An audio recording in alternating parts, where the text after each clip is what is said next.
Assalamu alaikum dear students.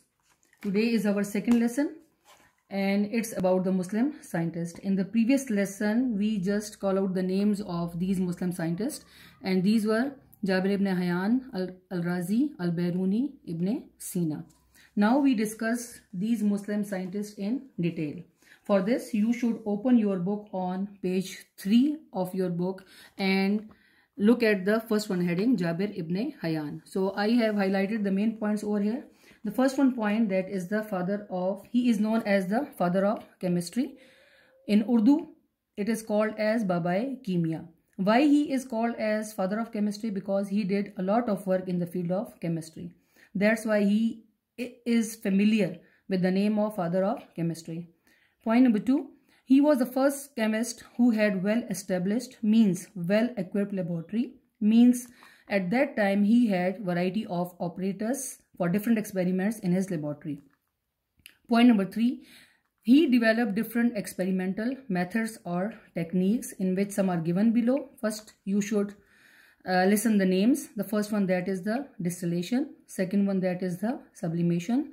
Third one, that is the filtration, and fourth one, that is the extraction of metals, which is also called as metallurgy. For your knowledge, I am just explaining the definition of these experimental methods. Now, the first one, that is distillation. Now, look at the figure. This is the operators used for the process of distillation.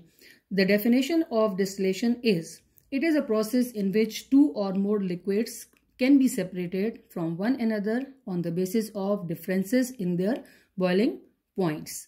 So this process is called as distillation. Second one process, that is the sublimation. So first you should look at the figure of sublimation.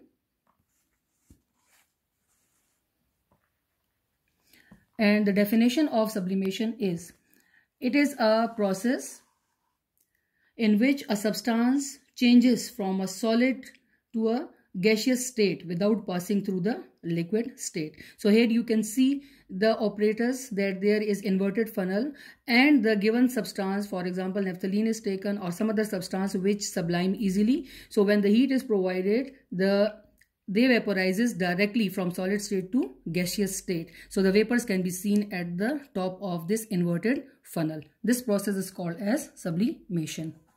Then the third one process, that is the filtration. Now look at the diagram for filtration. So first I will discuss the definition.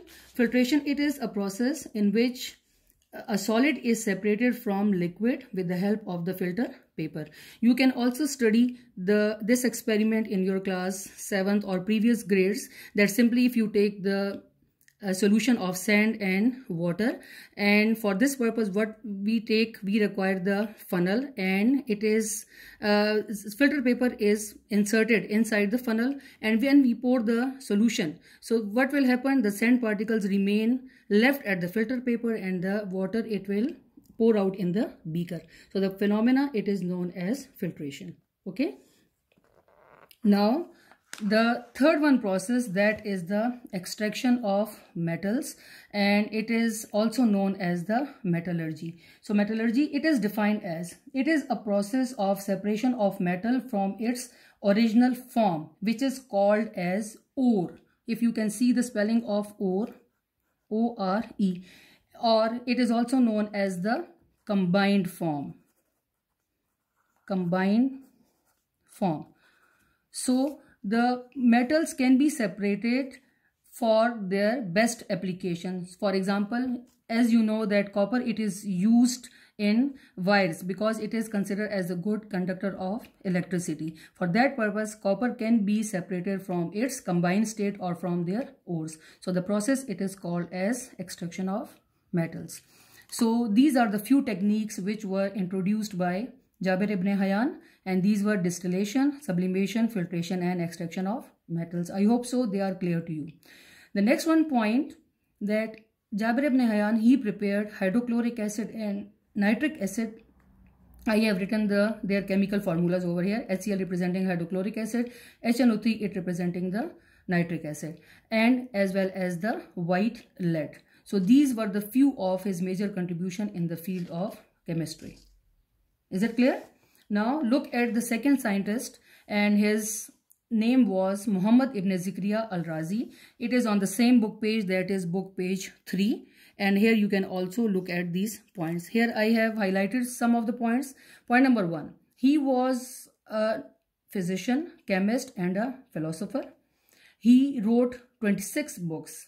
Underline these 26 books in your book as well, because for the MCQs. And his famous book was Al-Asrar, which is about the different chemical procedures.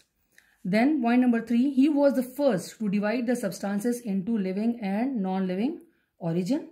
And the fourth point, he prepared alcohol by the process of fermentation. So here you just know about the definition of fermentation for your convenience.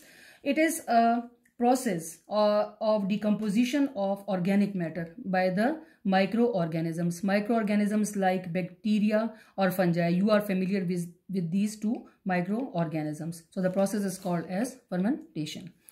Then the third one scientist, he was Al-Biruni. Turn out your page, look at your book page 4, and here are his some major contribution. His major contribution are in the field of physics, metaphysics, mathematics, geography. As you know, geography, it is the study of the earth. Astronomy, it is the study of the universe, as well as in history. In chemistry, he introduced different chemical procedures and the chemical combinations.